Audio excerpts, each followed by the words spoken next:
In today's top headlines.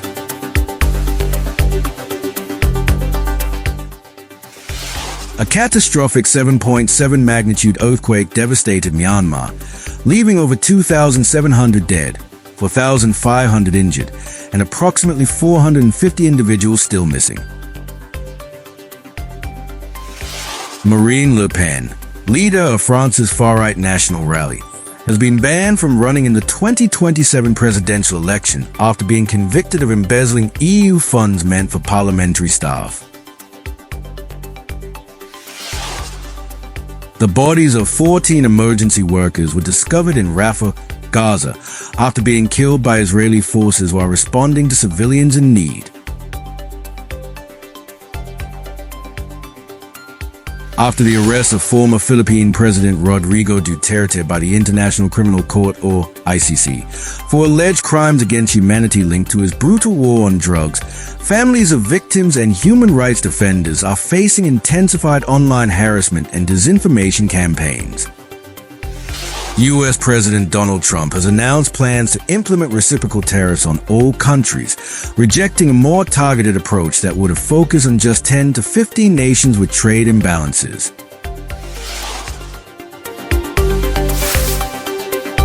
Good morning. You're tuned into World Bulletin for April 2nd, 2025. Here's something interesting.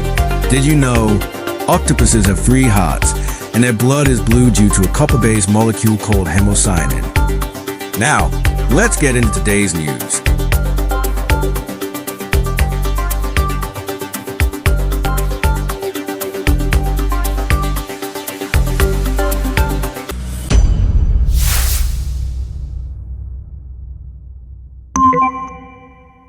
Good morning. As of April 2nd, 2025, the death toll from the 7.7 magnitude earthquake that struck central Myanmar on March 28 has risen to over 2,700, with more than 4,500 injuries and approximately 450 individuals still missing. The quake's epicenter was near Mandalay, causing widespread destruction in cities such as Naypyidaw and Sagaing. Critical infrastructure, including hospitals, bridges, highways, and railways, sustained significant damage, severely hampering rescue and relief operations. The disaster's timing during Friday prayers led to particularly high casualties within the Muslim community, with reports indicating that approximately 700 worshippers were killed in collapsed mosques. The ruling military junta, already under pressure from ongoing civil conflict since the 2021 coup, faces increased challenges in maintaining control amid the crisis. The National Unity Government, a shadow administration formed by ousted politicians, has paused combat operations to focus on rescue efforts, despite accusations of continued junta airstrikes. International aid is being mobilized, with teams from countries including Russia, China, India, and various Southeast Asian nations arriving to assist. The United States has pledged $2 million in aid, while the International Federation of Red Cross has emphasized the growing humanitarian needs. Despite these efforts, many areas continue to report shortages of food, water, and medical supplies. Survivors recount harrowing experiences, such as Mut Nong, who was trapped for 5 hours under the rubble of a collapsed hotel in Mandalay. She survived by the light of her phone, while her friends and colleagues did not. The overwhelming number of casualties has led to open-air cremations, as the city's facilities are unable to cope with the influx of bodies. The United Nations and various humanitarian organizations are calling for increased international assistance to address the overwhelming needs. The severe damage and continued aftershocks, combined with the ongoing civil conflict, pose significant challenges to rescue and relief operations.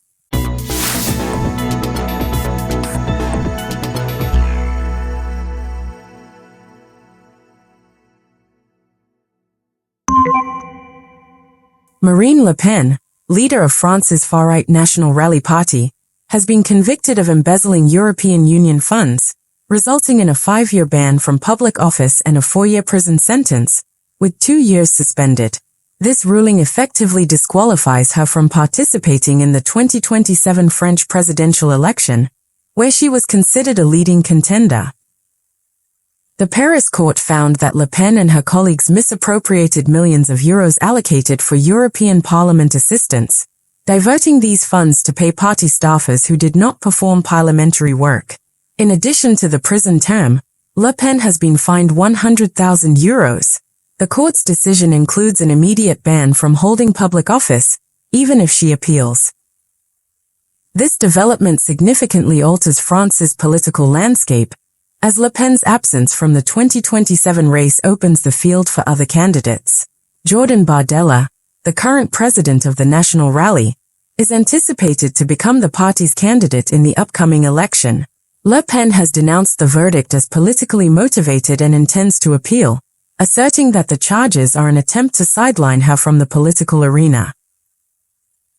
International reactions have been mixed, with some of Le Pen's allies, including Hungarian Prime Minister Viktor Orbán and Italy's Matteo Salvini, criticizing the ruling and expressing support for her. Conversely, opponents argue that the conviction underscores the importance of accountability and transparency in public office.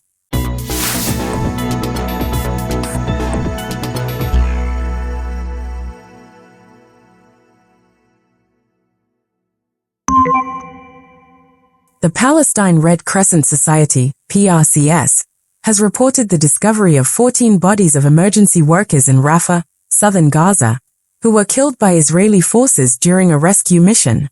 Among the deceased are 8 PRCS paramedics, 5 civil defense members, and 1 United Nations employee. The PRCS stated that their team was directly targeted by Israeli forces while providing aid to wounded civilians in the Hesheshan neighborhood of Rafah. The medics were clearly marked with Red Crescent emblems, which are protected under international law. 1 PRCS paramedic and 1 civil defense member remain missing, with concerns that they may have been detained. This incident has drawn international condemnation. Bassem Naim, a senior Hamas official, labeled the attack a flagrant violation of the Geneva Conventions.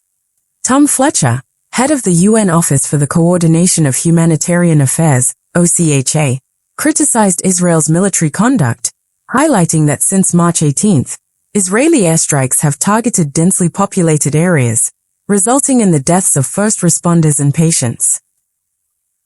The targeting of healthcare workers has been a recurring issue in the ongoing conflict. Since October 2023, over 1,000 health workers have been killed in Gaza. The World Health Organization, WHO, reports that approximately 25% of those injured during this period have suffered severe injuries, with limited access to rehabilitation services due to the destruction of medical facilities and the deaths of physiotherapists. The PRCS has called on the international community to pressure Israel to provide information on the whereabouts of the missing medics and to ensure the protection of medical personnel, as mandated by international humanitarian law.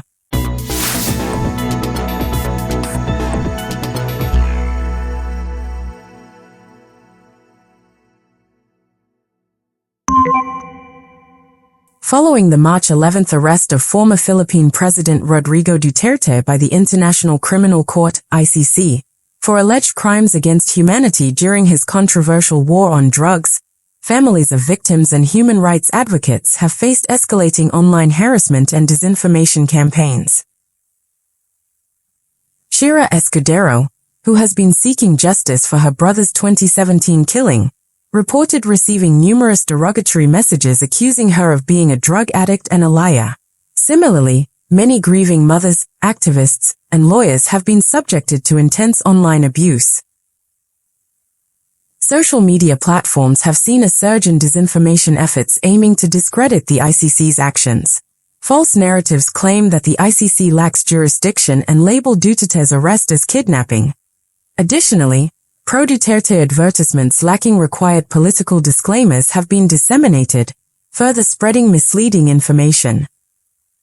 In response, activists like Carlos Condé are leveraging platforms such as TikTok to counter misinformation by sharing factual content. The Philippine government is also engaging with social media companies to address and mitigate the spread of fake news. The National Union of People's Lawyers, NUPL, has condemned the orchestrated campaign of disinformation and harassment targeting families of drug war victims and human rights defenders.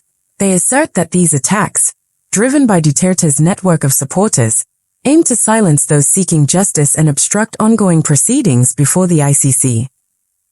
Despite the challenges, human rights organizations and victims' families remain steadfast in their pursuit of accountability and justice for the thousands of lives lost during Duterte's anti-drug campaign.